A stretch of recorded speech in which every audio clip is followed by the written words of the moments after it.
Okay. Okay. Greetings, magnificent, beautiful, precious spirit soul that you are.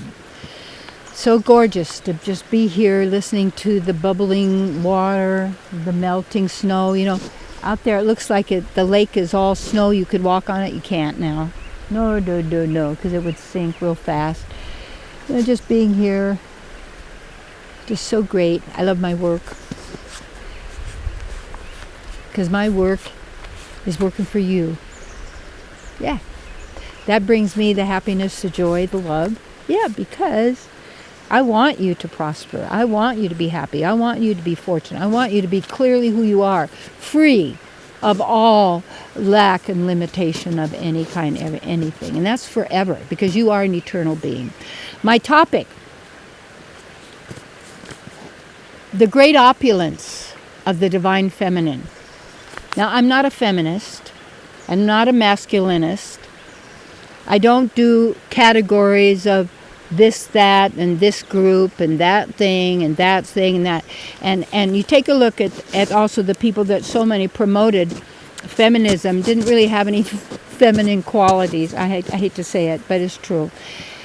And you can't legislate a woman, a real woman. You can't operate and get a real woman. No, you can't. You can get facsimile, because you can do caricatures. You could do all kinds of things with little tricks and plastic surgery and do all these things. But there's a person is causing themselves tremendous conflict because they still have a mind. And that mind is going to torture them until they learn how not to be tortured by the mind. So the divine feminine is always real powerful.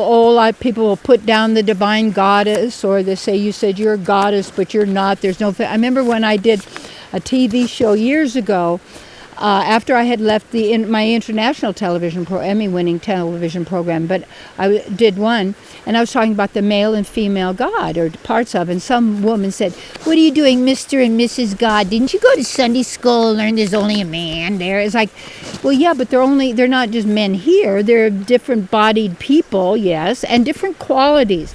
It's not about the body type, in a sense. It is and it isn't. But it's about a quality of being.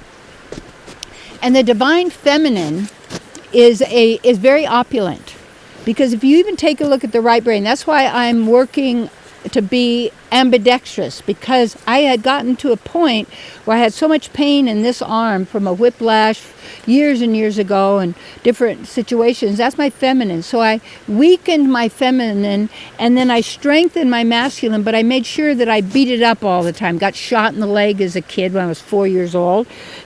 A skiing accident, broke it. A motorcycle fell on top of it. I mean, that's just one. There's just tons of stuff. Oh, bitten by a brown recluse spider. My leg got about this big, and they were going to tell me I would have to cut off my leg and I'd be dead in, with their nice saying, in 2 weeks if I didn't go to their hospital. I immediately left. And then I did my own thing. What I fasted on, I was well in 7 days. Take a little bit longer because I had to keep doing it. But anyway. Okay, the divine feminine knows how to heal. The feminine is an artist, okay? You get the masculine aspect. I'm not talking about man, woman. I'm talking about these qualities of being. And the left brain is situated to do calculations and filings. That's why you see so much maniacal stuff about wanting to watch everybody, cameras on everybody, could track who's going on the road, who's going too fast. We want to be able to pinpoint any possible troublemakers in the future that will upset our system of control and our iRobot, basically. That all of these living entities that are here are fusing, are using their emotions and their energy to fuel and to build this false reality. All right. So the divine feminine is creative, is nurturing, loving. There's like 60 talents and abilities: music, theater, sewing, knitting, painting, ceramics, carpentry, herbology, healing techniques,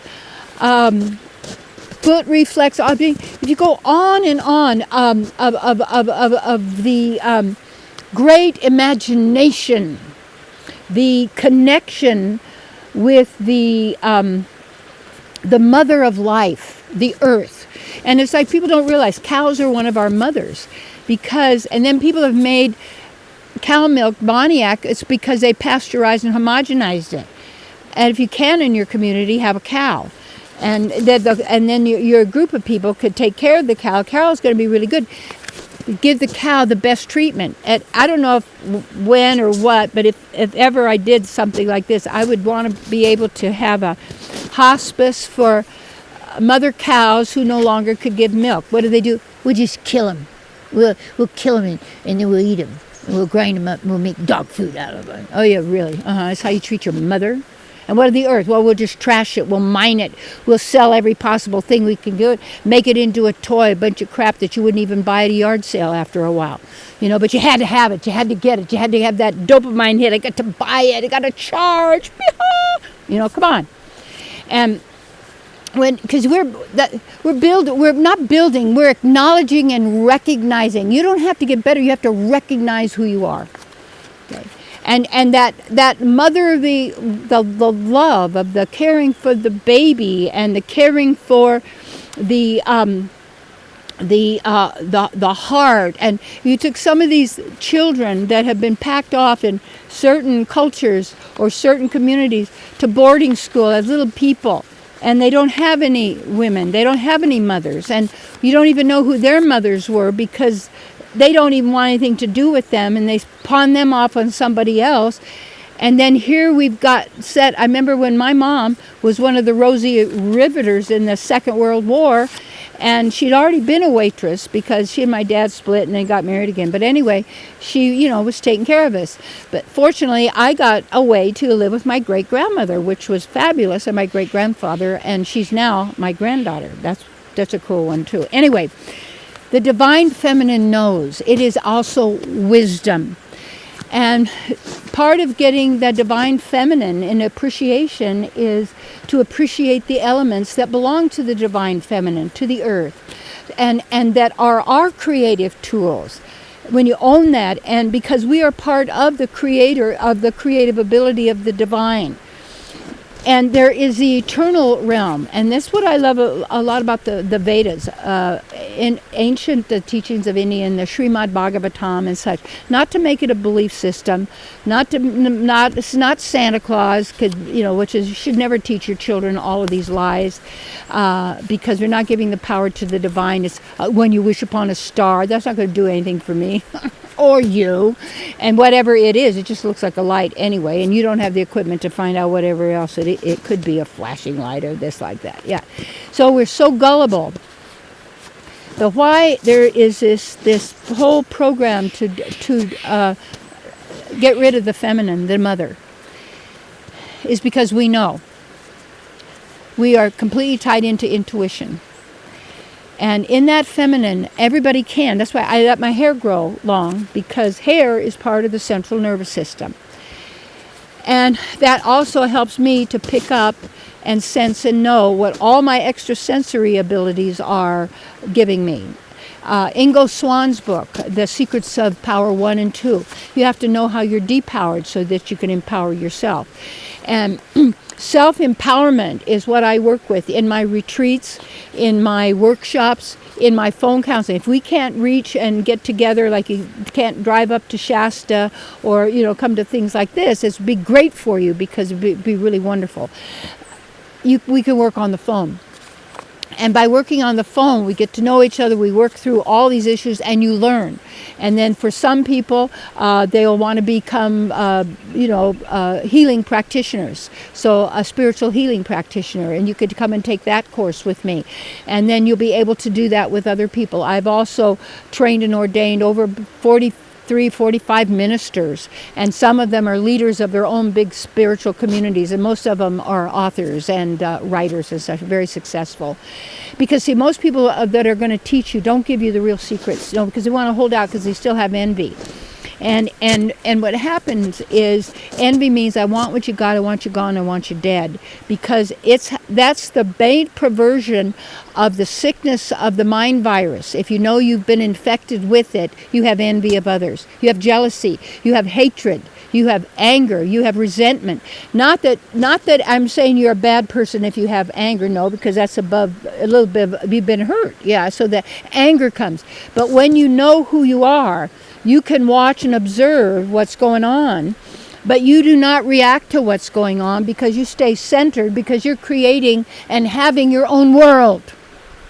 Whether that one has that world, or that one has that world, or that one has that world, you have your own world. And that own world is that you always are in connection with the Divine Mother and Father, however words you want to use, because it's beyond words.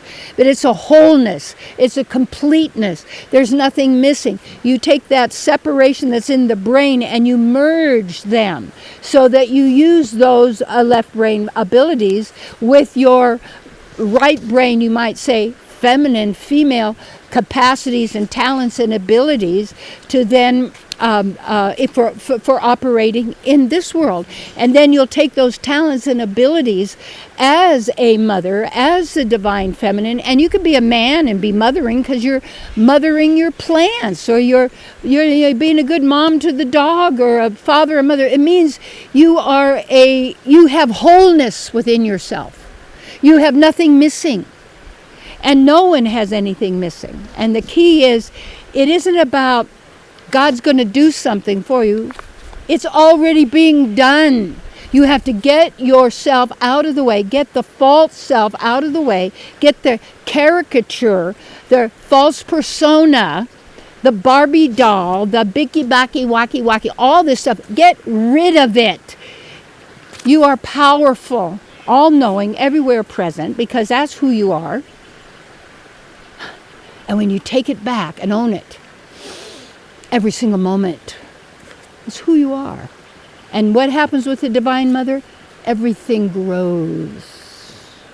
Everything. Then you start owning those powers that you have given away, and you become as the water, as the air, as all of this, because all of these riches are now, because the body is made from, you're in harmony.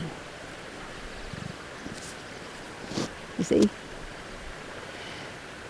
Activating the divine feminine. Yes.